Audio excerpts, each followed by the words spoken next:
Assalamualaikum warahmatullahi wabarakatuh. Selamat pagi, selamat siang, selamat sore, selamat malam teman-teman. Perkenalkan, saya Muhammad Nurdin Andriawan bersama kedua anggota kelompok 5 lainnya, yaitu Maura dan Aulia.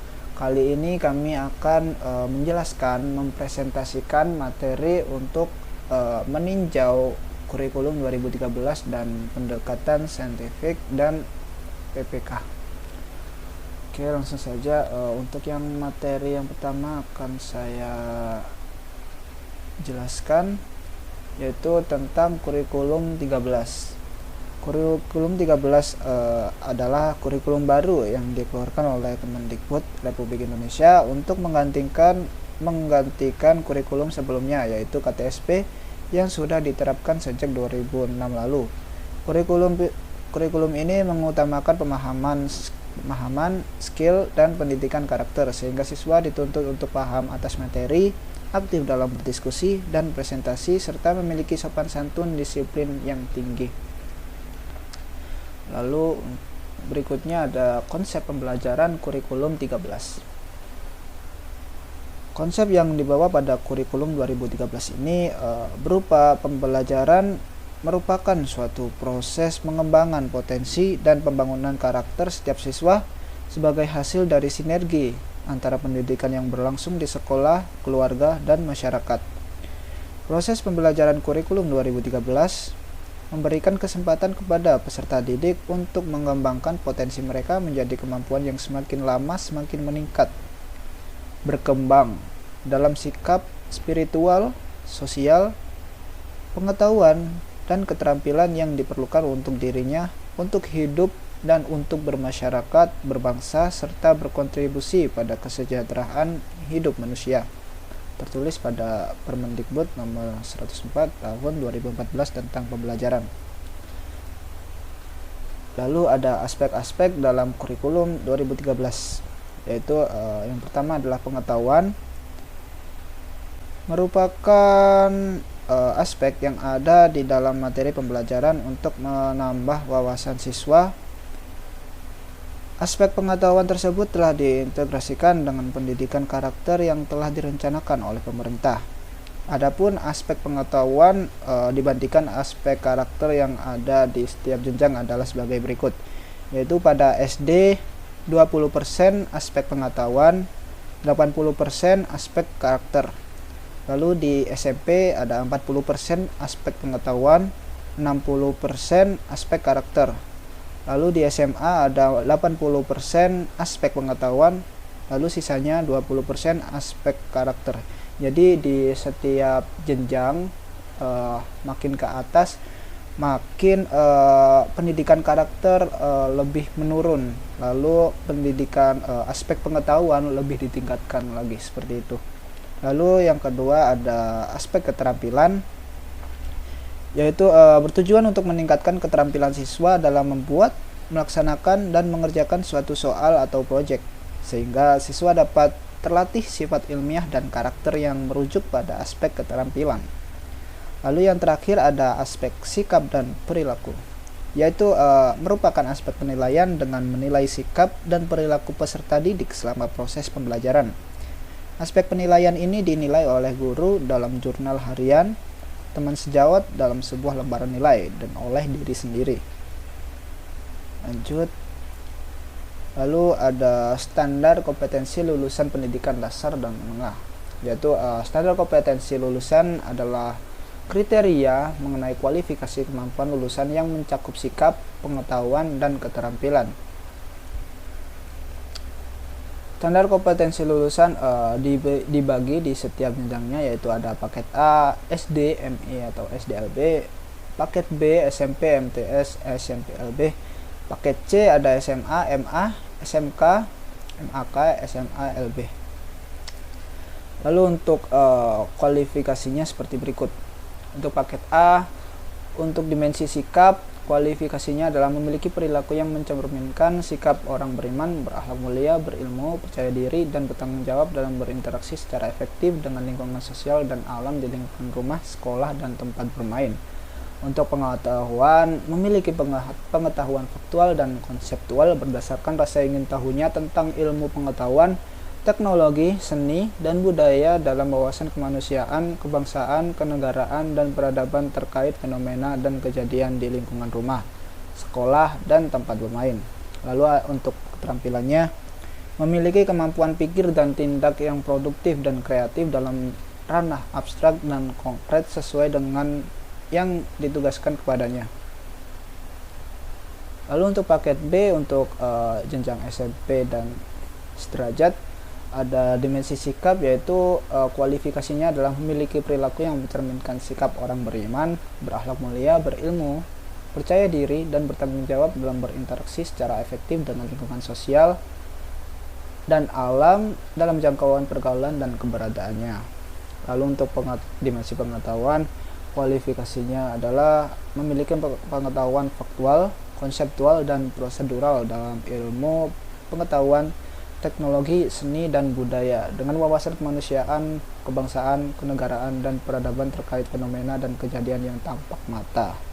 Untuk keterampilan, kualifikasinya adalah memiliki kemampuan pikir dan tindak yang efektif dan kreatif dalam ranah abstrak dan konkret sesuai dengan yang dipelajari di sekolah dan sumber lain sejenis.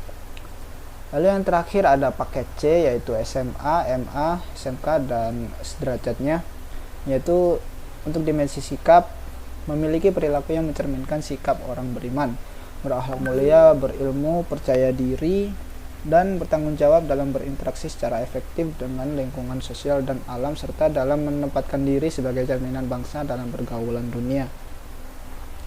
Lalu untuk pengetahuan, kualifikasinya adalah memiliki pengetahuan faktual, konseptual, prosedural, dan metakognitif dalam ilmu pengetahuan, teknologi, seni, dan budaya dengan wawasan kemanusiaan, kebangsaan, kenegaraan, dan peradaban terkait penyebab serta dampak fenomena dan kejadian.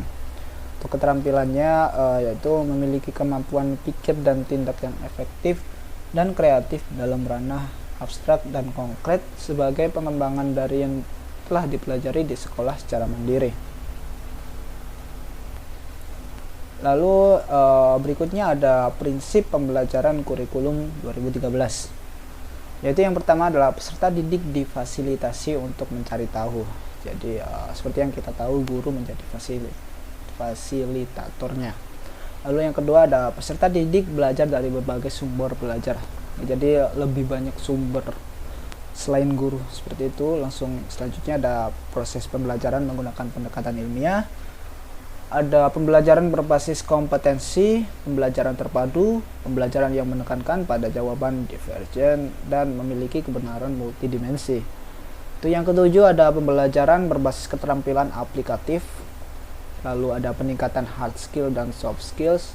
Lalu ada pembelajaran yang mengutamakan pembudayaan dan pemberdayaan peserta didik. Lalu ada pembelajaran yang menerapkan nilai-nilai dengan memberi keteladanan, membangun kemauan, mengembangkan kreativitas peserta didik dalam proses pembelajaran.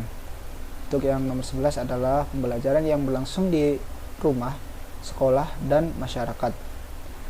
Lalu ada pemanfaatan teknologi informasi dan komunikasi, pengakuan atas perbedaan individual dan latar belakang budaya peserta didik, suasana belajar menyenangkan dan menantang. Lalu untuk yang terakhir ada kelebihan dan kekurangan dari kurikulum 2013. Untuk kelebihannya yaitu 1. Lebih menekankan pada pendidikan karakter. Nomor 2 adalah pendidikan budi pekerti dan karakter diintegrasikan ke semua mata pelajaran. Lalu ada juga tidak ada perbedaan antara anak desa atau kota. Kurikulum terdahulu seringkali tidak memberi kesempatan kepada anak di desa untuk memaksimalkan potensi mereka. Lalu yang keempat ada merangsang pendidikan siswa dari awal melalui pendidikan anak usia dini. Lalu yang kelima ada kesiapan terletak pada guru. Guru juga terus dipacu kemampuannya melalui pelatihan dan pendidikan calon guru untuk meningkatkan kecakapan dan profesionalisme.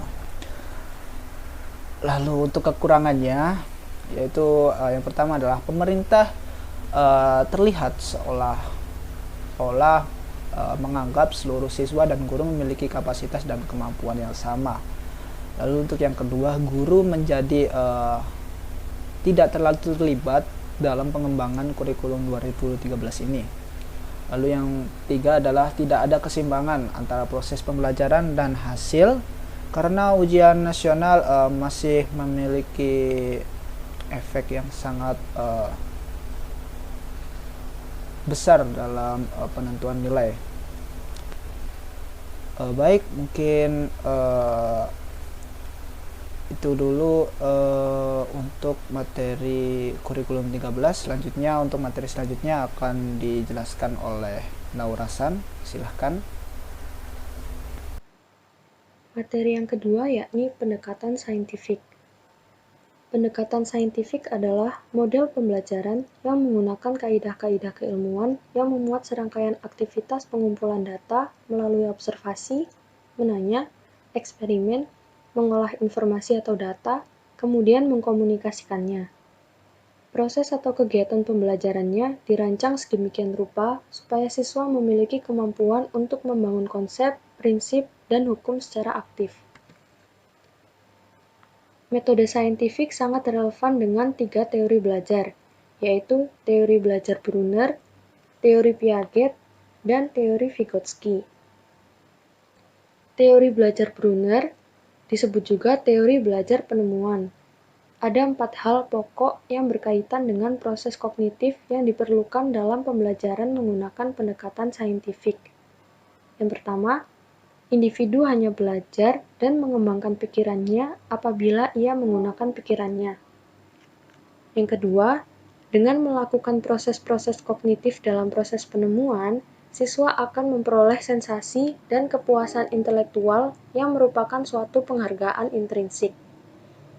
Ketiga, satu-satunya cara agar seseorang dapat mempelajari teknik-teknik dalam melakukan penemuan adalah ia memiliki kesempatan untuk melakukan penemuan. Yang keempat, dengan melakukan penemuan, maka akan memperkuat retensi atau penyimpanan ingatan. Yang kedua yakni teori Piaget. Dalam teori Piaget dinyatakan bahwa belajar berkaitan dengan pembentukan dan perkembangan skema. Piaget mendefinisikan skema atau skemata sebagai sebuah struktur kognitif intelektual individu berupa representasi persepsi, ide, dan aksi yang diasosiasikan dan merupakan dasar pemikiran yang digunakan untuk beradaptasi dengan lingkungan dan mengaturnya menjadi sebuah modal untuk memahami pengetahuan baru. Skema tidak pernah berhenti berubah. Skema seorang anak akan berkembang menjadi skema orang dewasa. Proses yang menyebabkan terjadinya perubahan skemata ini disebut dengan adaptasi.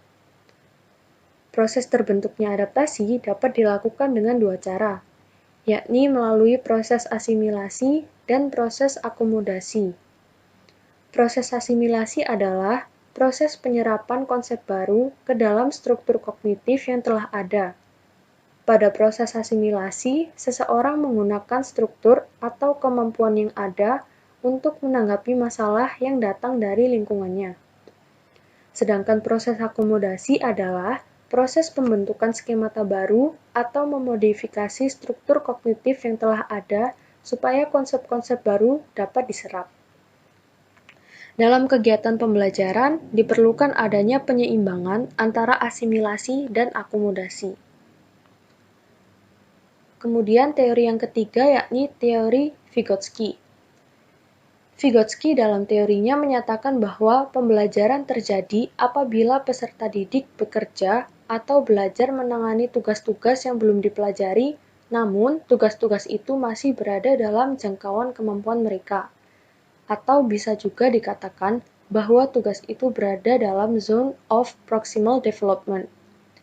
Zone of proximal development adalah jarak tingkat perkembangan aktual anak dengan tingkat perkembangan potensial sebagaimana cara anak memecahkan masalah dengan individu maupun dengan temannya.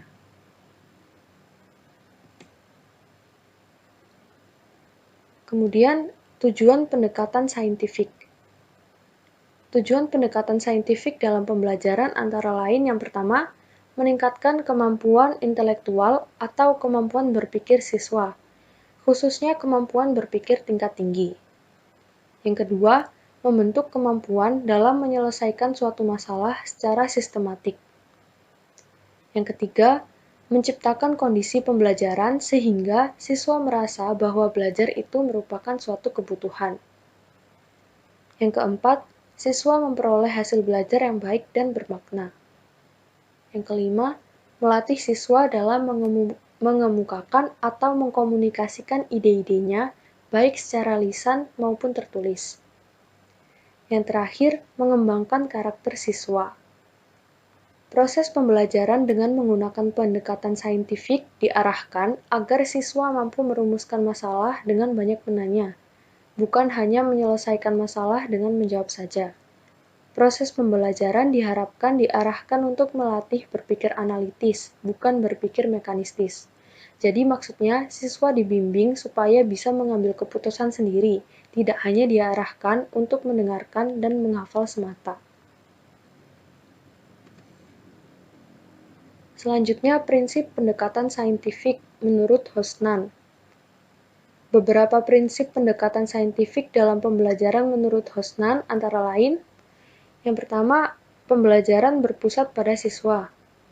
Yang kedua, pembelajaran membentuk student self-concept, atau suatu pemahaman atau cara pandang secara menyeluruh tentang diri siswa itu sendiri. Yang ketiga, pembelajaran terhindar dari verbalisme. Verbalisme adalah ajaran atau pandangan dalam dunia pendidikan yang mendidik anak untuk banyak menghafal. Yang keempat, pembelajaran memberikan kesempatan pada siswa untuk mengasimilasi dan mengakomodasi konsep, hukum, dan prinsip. Yang kelima, pembelajaran mendorong terjadinya peningkatan kemampuan berpikir siswa. Yang keenam, pembelajaran meningkatkan motivasi belajar siswa. Yang ketujuh, memberi kesempatan kepada siswa untuk melatih kemampuan berkomunikasi. Yang terakhir, adanya proses validasi terhadap konsep, hukum, dan prinsip yang dikonstruksi siswa dalam struktur kognitifnya. Selanjutnya, langkah-langkah pendekatan saintifik pada aktivitas belajar siswa, atau biasa dikenal dengan istilah 5M. Yang pertama, yakni mengamati. Metode mengamati mengutamakan kebermaknaan proses pembelajaran atau meaningful learning. Pada kegiatan ini, hendaknya guru membuka kesempatan yang luas dan bervariasi bagi siswa untuk melakukan pengamatan melalui kegiatan pembelajaran seperti melihat, menyimak, mendengar, dan membaca, baik dengan alat bantu ataupun tidak. Guru hanya menjadi fasilitator dan bertugas melatih siswa untuk memperhatikan hal yang penting dari suatu benda atau objek. Adapun kompetensi yang diharapkan adalah melatih kesungguhan, ketelitian, dan mencari informasi. Kemudian poin yang kedua yakni menanya. Pada kurikulum 2013, kegiatan menanya diharapkan muncul dari siswa. Pada kegiatan ini, siswa dibimbing untuk memiliki kemampuan untuk mengajukan pertanyaan tentang informasi yang tidak dipahami atau untuk mendapatkan informasi tambahan dari apa yang telah diamati sebelumnya, mulai dari pertanyaan faktual sampai ke pertanyaan yang bersifat hipotetik. Adapun kompetensi yang diharapkan dalam kegiatan ini adalah mengembangkan kreativitas, rasa ingin tahu, dan kemampuan merumuskan pertanyaan untuk membentuk pikiran kritis siswa. Semakin terlatih dalam bertanya, maka rasa ingin tahu siswa semakin dapat dikembangkan. Poin yang ketiga yakni mengumpulkan informasi atau eksperimen. Kegiatan mengumpulkan informasi merupakan tindak lanjut dari kegiatan menanya. Kegiatan ini dilakukan dengan menggali dan mengumpulkan informasi dari berbagai sumber melalui berbagai cara. Dalam Permendikbud nomor 81A tahun 2013, kegiatan mengumpulkan informasi dilakukan melalui eksperimen, membaca sumber lain selain buku teks, mengamati objek atau kejadian, melakukan wawancara dengan narasumber, dan sebagainya. Adapun kompetensi yang dikembangkan adalah mengembangkan sikap teliti, jujur, sopan, menghargai pendapat orang lain, kemampuan berkomunikasi, menerapkan kemampuan pengumpulan informasi melalui berbagai cara yang dipelajari, mengembangkan kebiasaan belajar, dan belajar sepanjang hayat. Poin yang keempat yakni mengolah atau menganalisis informasi atau menalar. Kegiatan ini sebagaimana disampaikan dalam Permendikbud nomor 81A tahun 2013 adalah kegiatan memproses informasi yang sudah dikumpulkan, baik yang terbatas dari hasil kegiatan mengumpulkan atau eksperimen, maupun yang merupakan hasil dari kegiatan mengamati dan kegiatan mengumpulkan informasi. Pengolahan informasi dilakukan mulai dari informasi yang bersifat menambah keluasan dan kedalaman, sampai kepada pengolahan informasi yang bersifat mencari solusi dari berbagai sumber yang memiliki perbedaan pendapat.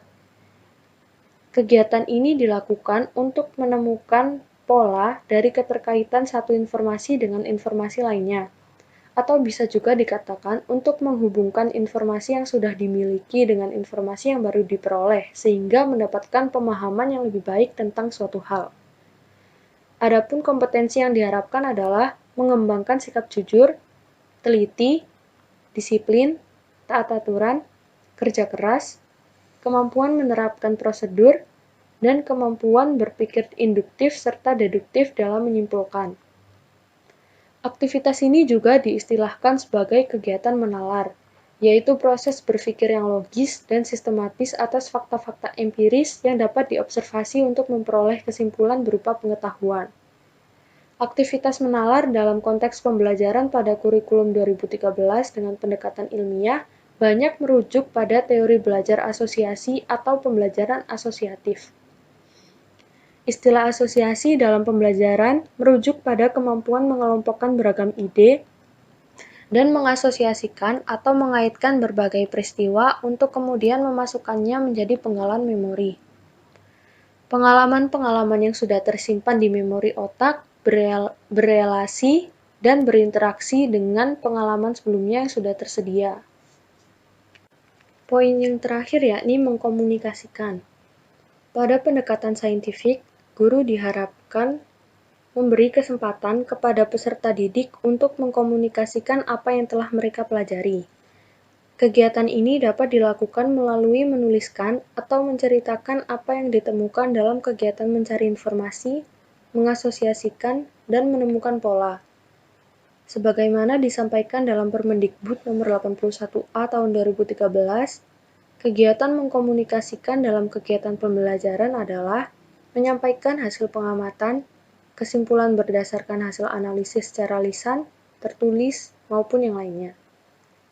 Adapun kompetensi yang diharapkan dalam kegiatan ini adalah mengembangkan sikap jujur, teliti, toleransi, kemampuan berpikir sistematis, mengungkapkan pendapat dengan singkat dan jelas, dan mengembangkan kemampuan berbahasa yang baik dan benar.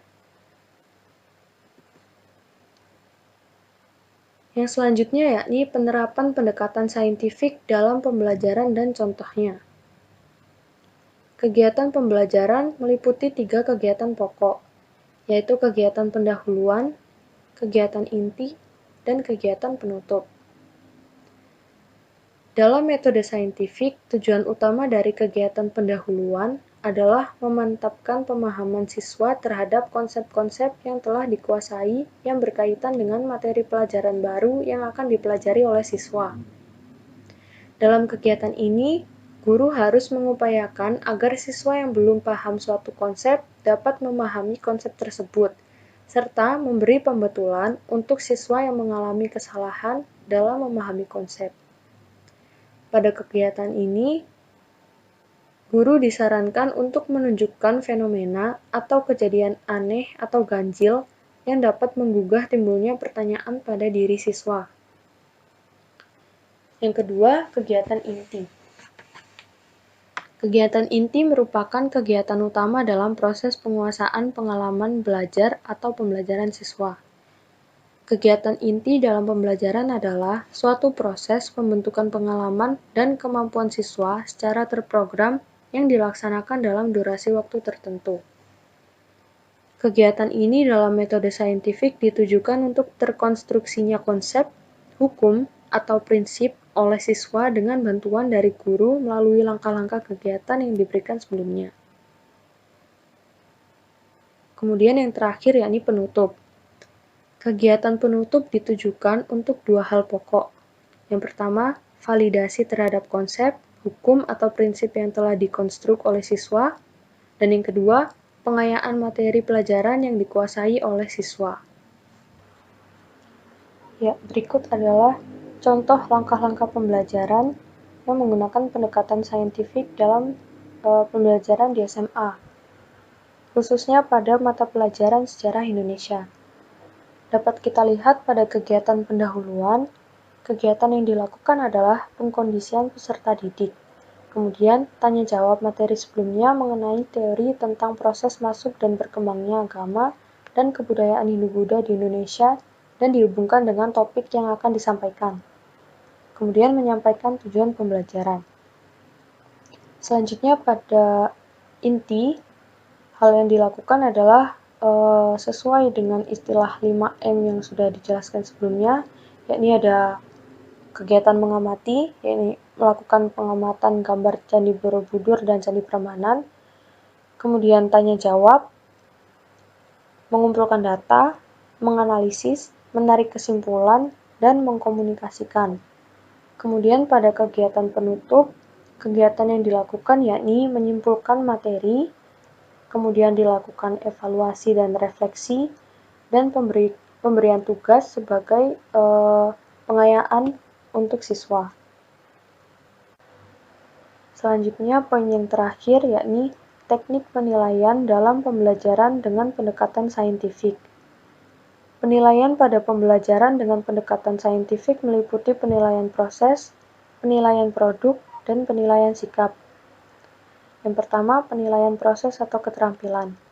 Penilaian ini dilakukan melalui observasi saat siswa bekerja kelompok, bekerja individu, berdiskusi, maupun saat presentasi dengan menggunakan lembar observasi kinerja. Yang kedua, penilaian produk. Penilaiannya yakni berupa pemahaman konsep, prinsip, dan hukum, serta dilakukan dengan tes tertulis. Yang ketiga, penilaian sikap. Penilaian ini dilakukan melalui observasi saat siswa bekerja kelompok, bekerja individu, berdiskusi, maupun saat presentasi dengan menggunakan lembar observasi sikap. Baik, kali ini saya akan menjelaskan mengenai penguatan pendidikan karakter atau PPK. Penguatan pendidikan karakter atau PPK adalah gerakan pendidikan di sekolah untuk memperkuat karakter siswa melalui harmonisasi olah hati atau etik, olah rasa atau estetis, olah pikir atau literasi, dan olahraga atau kinestetik dengan dukungan pelibatan publik dan kerjasama antara sekolah, keluarga, dan masyarakat sebagai bagian dari Gerakan Nasional Revolusi Mental atau GNRM sesuai yang tertera pada Perpres nomor 87 tahun 2017. Lalu, PPK sendiri memiliki dimensi pengolahan karakter, diantaranya adalah olah hati atau etik. Nah, olah hati atau etik ini adalah individu yang memiliki kerohanian yang mendalam, beriman, dan bertakwa. Lalu olah rasa atau estetis, yaitu individu yang memiliki integritas moral, rasa berkesenian, dan berkebudayaan. Olah pikir atau literasi, individu yang memiliki keunggulan akademis sebagai hasil pembelajaran dan pembelajar sepanjang hayat. Olahraga atau kinestetik, yaitu individu yang sehat dan mampu berpartisipasi aktif sebagai warga negara. Lalu dari PPK sendiri memiliki 5 nilai karakter prioritas. Nah, sebelumnya apa itu karakter? Karakter adalah perwujudan dari kebiasaan-kebiasaan berperilaku baik dalam keseharian yang meliputi watak terpuji, akhlak mulia, sikap mental, dan budi pekerti yang luhur. Adapun nilai-nilai utama karakter yang menjadi fokus dari kebijakan PPK adalah religius, nasionalis, kemandirian, gotong royong, dan integritas. Nah, nilai utama tersebut itu berdasarkan nilai-nilai Pancasila, 3 pilar generasi nasional revolusi mental atau GNRM, lalu kekayaan budaya bangsa atau kearifan lokal, dan kekuatan moralitas yang dibutuhkan bangsa Indonesia menghadapi tantangan masa depan. Nah, Untuk uraian dari 5 nilai utama tersebut adalah sebagai berikut. Dari religius, selain yang tertera pada slide ya, religius ini mencerminkan keberimanan terhadap Tuhan Yang Maha Esa kan. Nah, itu diwujudkan dalam perilaku melaksanakan ajaran agama dari kepercayaan yang dianut. Lalu dia menghargai perbedaan agama, menjunjung tinggi sikap toleran terhadap pelaksanaan ibadah dan kepercayaan lain, hidup rukun dan damai dengan pemeluk agama lain. Nah, nilai karakter religius ini meliputi 3 dimensi relasi sekaligus, yaitu seperti apa? Misalnya hubungan individu dengan Tuhan, individu dengan sesama, dan individu dengan alam semesta atau lingkungan. Nah, nilai karakter religius ini ditunjukkan dalam perilaku, mencintai dan menjaga keutuhan ciptaan. Subnilai religius antara lain beriman dan bertakwa, disiplin ibadah, cinta damai, toleransi, menghargai perbedaan agama dan kepercayaan, teguh pendirian, percaya diri, kerjasama antara pemeluk agama dan kepercayaan, anti bully dan kekerasan, persahabatan, ketulusan, tidak memaksakan kehendak, melindungi yang kecil dan tersisih, mencintai dan menjaga lingkungan, bersih, memanfaatkan lingkungan dengan bijak. Selanjutnya, uraian untuk nasionalis. Nah, nasionalis ini apa sih? Nasionalis ini adalah merupakan cara berpikir, bersikap, dan berbuat yang menunjukkan kesetiaan, kepedulian, dan penghargaan yang tinggi terhadap bahasa, lingkungan fisik, sosial, budaya, ekonomi, dan politik bangsa. Yang mana orang dengan karakter ini menempatkan kepentingan bangsa dan negara di atas kepentingan diri dan kelompoknya. Subnilai nasionalis antara lain adalah apresiasi budaya bangsa sendiri, menjaga kekayaan budaya bangsa, rela berkorban, semangat kebangsaan, unggul dan berprestasi, cinta tanah air, menjaga lingkungan, taat hukum, disiplin, menghargai kebinekaan, menghormati keragaman budaya, suku, dan agama. Lalu selanjutnya adalah uraian untuk kemandirian. Nah, kemandirian ini merupakan sikap dan perilaku yang tidak bergantung pada orang lain dan mempergunakan segala tenaga, pikiran, waktu untuk merealisasikan harapan, mimpi, dan cita-cita. Subnilai mandiri antara lain adalah etos kerja atau kerja keras, tangguh, tahan banting, daya juang, profesional, kreatif, keberanian, dan menjadi pembelajar sepanjang hayat. Uraian selanjutnya adalah untuk gotong royong. Gotong royong mencerminkan tindakan menghargai semangat kerjasama dan bahu-membahu, menyelesaikan persoalan bersama, menjalani komunikasi dan persahabatan, memberi bantuan pertolongan pada orang-orang yang membutuhkan.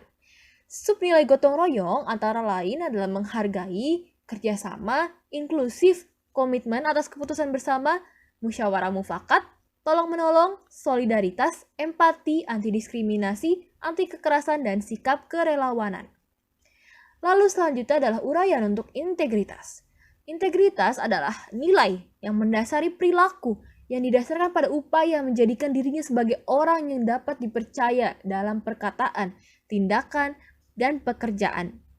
Orang dengan karakter integritas ini memiliki komitmen dan kesetiaan pada nilai-nilai kemanusiaan dan moral. Nah, karakter integritas ini seperti apa? Nah, ini meliputi sikap tanggung jawab sebagai warga negara yang aktif terlibat dalam kehidupan sosial melalui konsistensi tindakan dan perkataan yang berdasarkan kebenaran.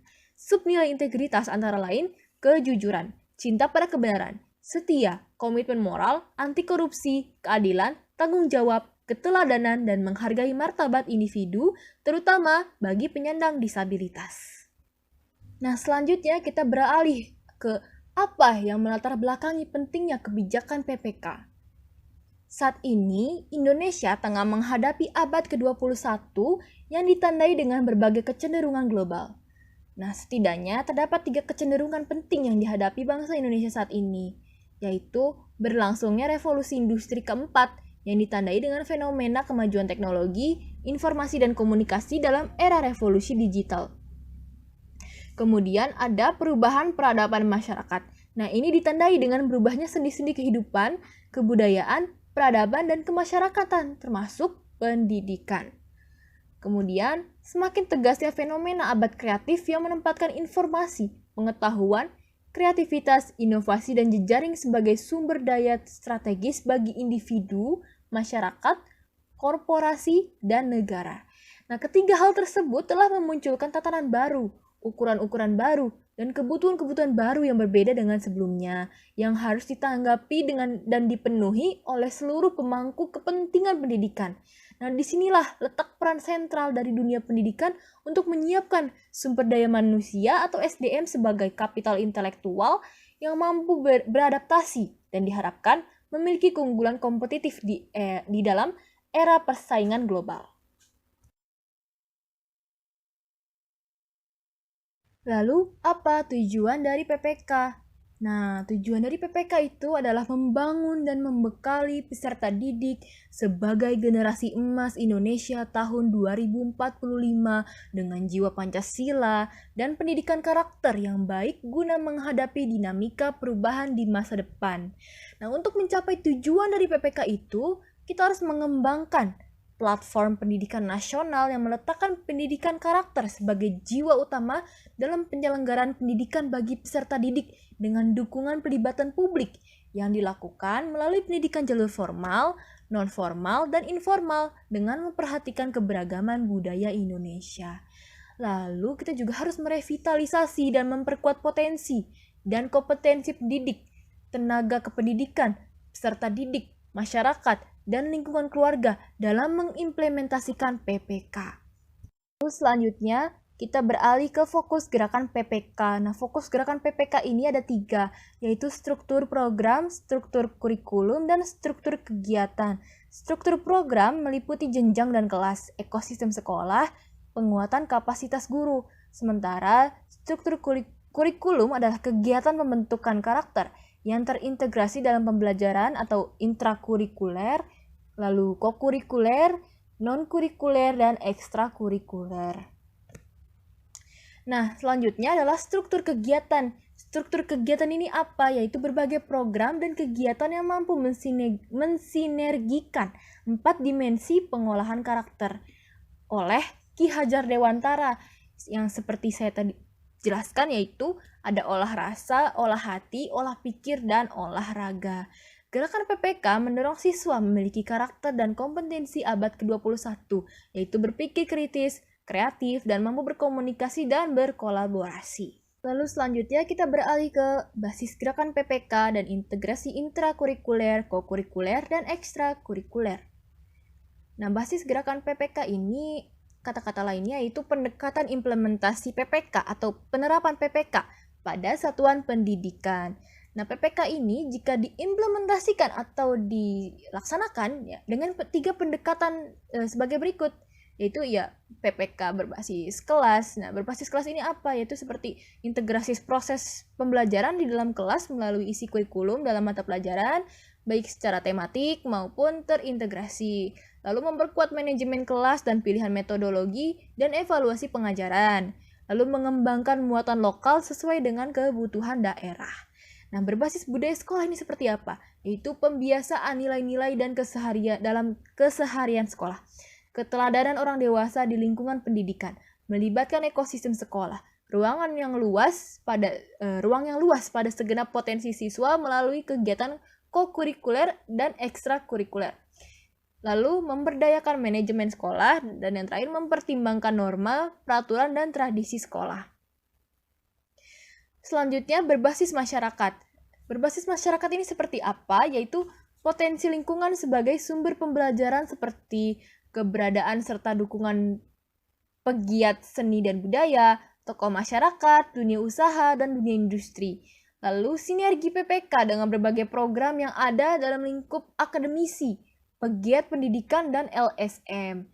Lalu sinkronisasi program dan kegiatan melalui kerjasama dengan pemerintah daerah dan juga masyarakat serta orang tua siswa. Selanjutnya, mengenai integrasi intrakurikuler, kokurikuler, dan ekstrakurikuler itu seperti apa, yaitu misalnya kalau intrakurikuler itu mempelajari mata pelajaran umum untuk memenuhi kurikulum. Lalu kokurikuler itu adalah kegiatan untuk memperdalam kompetensi dasar pada kurikulum. Nah, ekstrakurikuler kegiatan untuk mengasah bakat dan minat anak serta keagamaan, dan ketiga-tiganya ini saling berintegrasi dan membentuk penguatan karakter. Selanjutnya, kita mulai berfokus pada implementasi atau penerapan PKK.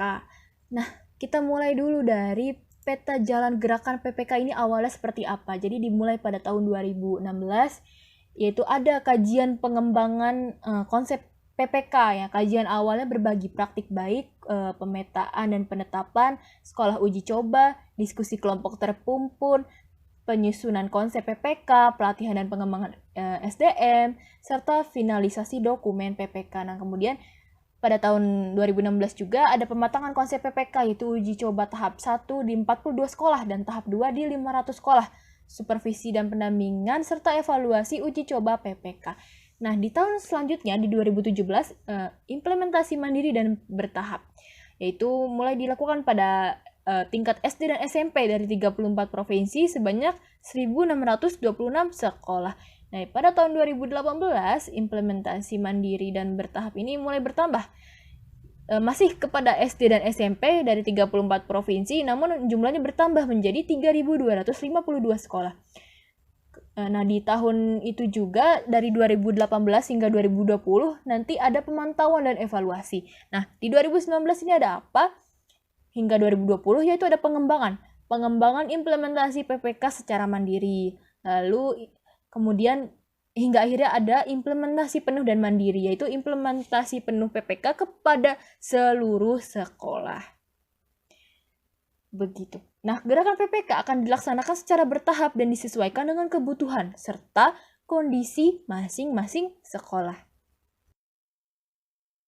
Lalu selanjutnya, bagaimana PPK diimplementasikan melalui manajemen berbasis sekolah atau MBS, yaitu dengan memberikan kewenangan dan tanggung jawab kepada kepala sekolah, guru, dan pengawas sekolah, serta tenaga kependidikan bersama komite sekolah sesuai dengan kebutuhan dan konteks satuan pendidikan. Untuk hal-hal yang mengalami penguatan, diantaranya adalah jejaring Tripusat Pendidikan, yaitu apa saja ada sekolah, keluarga, dan masyarakat. Lalu sekolah menjadi sentral, yaitu lingkungan sekitar dijadikan sumber belajar. Kemudian individualisasi anak. Nah, individualisasi anak ini seperti apa? Yaitu guru perlu membantu setiap anak untuk mengaktualkan potensi yang dimilikinya. Lalu ada revitalisasi peran kepala sekolah, menjadi sebagai inovator, motivator, juga sekaligus kolaborator. Dan guru itu juga berperan sebagai penghubung sumber belajar, pelindung, fasilitator, dan katalisator. Kemudian melakukan penilaian berupa catatan kepribadian atau karakter anak.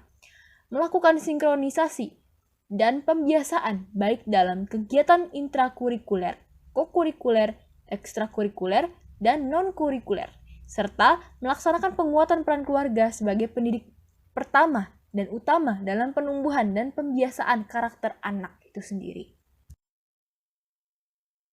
Lantas, bagaimana bentuk real dari sinkronisasi kegiatan intrakurikuler, kokurikuler, ekstrakurikuler, dan non-kurikuler?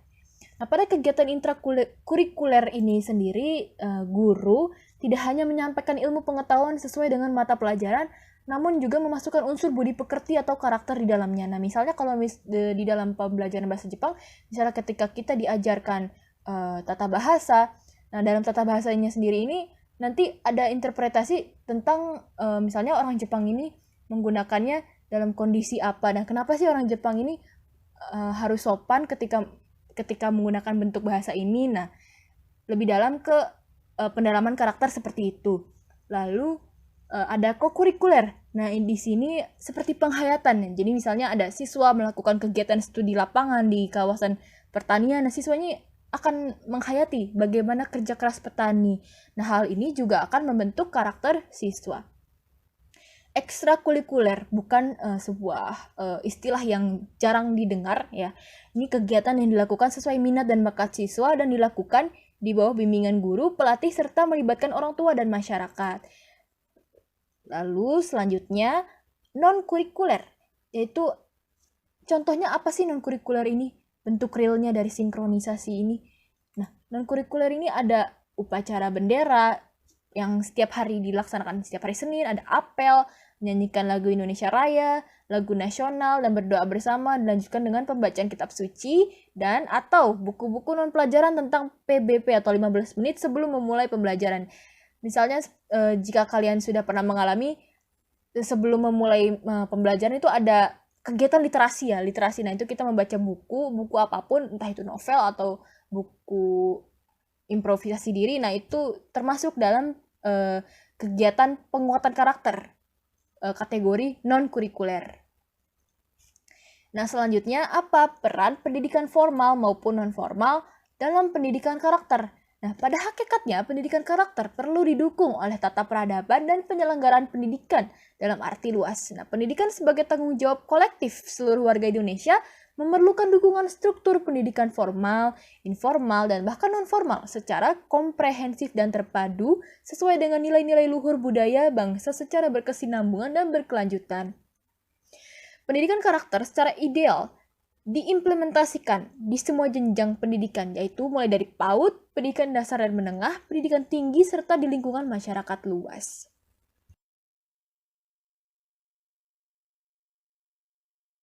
Baik, akhirnya kita mencapai ke evaluasi PPK. Yang pertama, ada kelemahan pembangunan karakter selama ini itu seperti apa sih? Kelemahan penguatan pendidikan karakter selama ini itu seperti apa sih? Jadi yang pertama, kita harus mengakui bahwa adanya keterbatasan pelibatan publik. Itu salah satu kelemahan dalam menumbuhkan karakter anak-anak. Benar? Yang kemudian kedua, fakta-fakta yang lain adalah terbatasnya pendampingan orang tua di rumah dalam membimbing dan membangun karakter anak-anaknya. Ya, dalam beberapa kasus, orang tua ini melakukan pembiaran terhadap berbagai perilaku menyimpang yang terjadi. Yang ketiga, faktor keteladanan orang tua, guru maupun kepala sekolah, dan bahkan tokoh-tokoh masyarakat yang tidak dapat menjadi role model bagi anak-anak. Yang keempat, harmonisasi antara olah hati atau etik, olah pikir atau literasi, olah rasa atau estetik, dan olahraga atau kinestetik masih belum optimal karena sekolah masih memprioritaskan kompetisi pengetahuan akademis tanpa diperkuat dengan pendidikan karakter. Yang kelima, masih terbatasnya prasarana dan sarana fisik dan pembelajaran di sekolah yang kondisi kesenjangannya masih sangat beragam. Nah, untuk itu, peran dan partisipasi aktif Tripusat yaitu keluarga, sekolah, dan masyarakat itu sangat dibutuhkan dalam upaya penguatan karakter ini, pembangunan karakter ini, menghadapi berbagai dinamika kehidupan dan tantangan di era digital ini. Selanjutnya ada sisi yang belum tersentuh dalam penguatan pendidikan karakter. Ini bisa dilihat dari sisi internal dan eksternalnya ya. Nah, sisi internalnya ini apa? Yaitu belum optimal keseimbangan dan harmonisasi olah hati atau etik, olah rasa atau estetik, olah pikir atau literasi, dan olahraga atau kinestetik. Penyelenggaraan pendidikan dalam 2 dekade belakangan ini nampaknya cenderung untuk mengedepankan pembangunan aspek pengetahuan akademis dan suasana ketat antar siswa dan antar sekolah dibandingkan dengan pembangunan karakter dan pengembangan berkolaborasi yang mewujudkan sifat saling menghargai dan berbagi di antara anak dan sekolah. Nah, kemudian aspek eksternal. Nah, di era revolusi industri keempat ini yang ditandai dengan kemajuan pesat dan revolusi teknologi digital, maka kita harus mempersiapkan generasi yang memiliki keterampilan literasi yang tinggi, khususnya literasi digital, serta literasi informasi dan komunikasi. Kemampuan memanfaatkan arus informasi yang sedemikian masif dan beragam, serta kemampuan berkomunikasi dan pengelolaan informasi yang tak terbatas menjadi upaya strategis yang harus dilakukan dengan sebaik-baiknya. Ya, anak-anak itu perlu ditumbuhkan dan dibekali dengan kompetensi unggul abad 21, yaitu apa? Mampu berpikir kritis, kreatif, komunikatif, dan kolaboratif. Nah, hal inilah yang selama ini belum sepenuhnya tersentuh secara sistemik dalam proses penyelenggaraan pendidikan. Selanjutnya ada evaluasi berdasar tinjauan Kemendikbud. Ya, dari segi keefektivitasan atau keberhasilan berjalannya PPK ditemukan bahwa perolehan kelima nilai utama PPK ini diungguli oleh siswa PPK dibanding yang non-PPK. Hanya saja pada uji nilai gotong royong hasilnya tidak signifikan. Selain itu, penanaman dan penerapan nilai religius, integritas, dan nasionalisme lebih terjadwal dan intensif di sekolah PPK, tentu saja. Ya, sementara penanaman nilai mandiri signifikan, namun belum efektif karena memang perlu adanya harmonisasi penanaman nilai tersebut di lingkungan sekolah dan keluarga. Jika ada evaluasi, pastinya ada jalan keluar. Nah, dari evaluasi yang dilakukan oleh Kemendikbud ini, terdapat pula opsi kebijakan. Yang pertama adalah pengetahuan dan pemahaman guru terhadap cara-cara mengintegrasikan dan mengimplementasikan nilai-nilai ke dalam pembelajaran, baik di dalam kelas maupun di luar kelas, baik dalam kegiatan intrakurikuler, kokurikuler, dan ekstrakurikuler, perlu ditingkatkan, terutama pada nilai nasionalis, mandiri, dan integritas. Nah, ini melalui apa? Yang pertama, melalui pelatihan PPK yang perlu dilakukan lebih komprehensif dan berkelanjutan terkait pemahaman indikator masing-masing nilai, yaitu nilai utama yang tadi sudah disebutkan, 5 nilai utama, lalu praktik integrasi dan implementasi. Lalu, guru perlu meningkatkan pemahaman dan praktik nilai terhadap kelima nilai. Yang terutama nilai nasionalisme, kemudian nilai kemandirian, dan integritas melalui pembelajaran secara mandiri. Lalu, partisipasi orang tua diperlukan untuk penerapan nilai kemandirian. Ini tentu saja ya, karena jika kita menerapkan di sekolah saja, maka tidak efektif gitu. Di rumah juga harus diharmonisasi dan harus dibiasakan untuk mandiri dari orang tuanya itu sendiri, bagaimana mendidiknya. Nah, kemudian ada filosofi dan makna di balik seni dan budaya daerah yang diajarkan di sekolah itu juga perlu disampaikan ke siswa untuk menanamkan karakter ya pada siswa. Nah, untuk memenuhi keterampilan abad 21, di setiap kegiatan pembelajaran, ide siswa ini bisa ditumbuhkan dan diimplementasikan. Lalu selanjutnya, pembelajaran sesuai kompetensi pada 4C dapat diterapkan dengan pendekatan strength and weakness, di mana kompetensi yang menonjol pada siswa dapat digunakan untuk mengatasi kelemahan yang dimilikinya. Yang terakhir, sekolah perlu membuat dokumentasi penilaian karakter siswa yang secara berkelanjutan, sehingga keterukuran dan keberhasilan penanaman karakter yang dilakukan di sekolah dapat diketahui. Baik, sekian presentasi dari kelompok kami. Kami ucapkan terima kasih.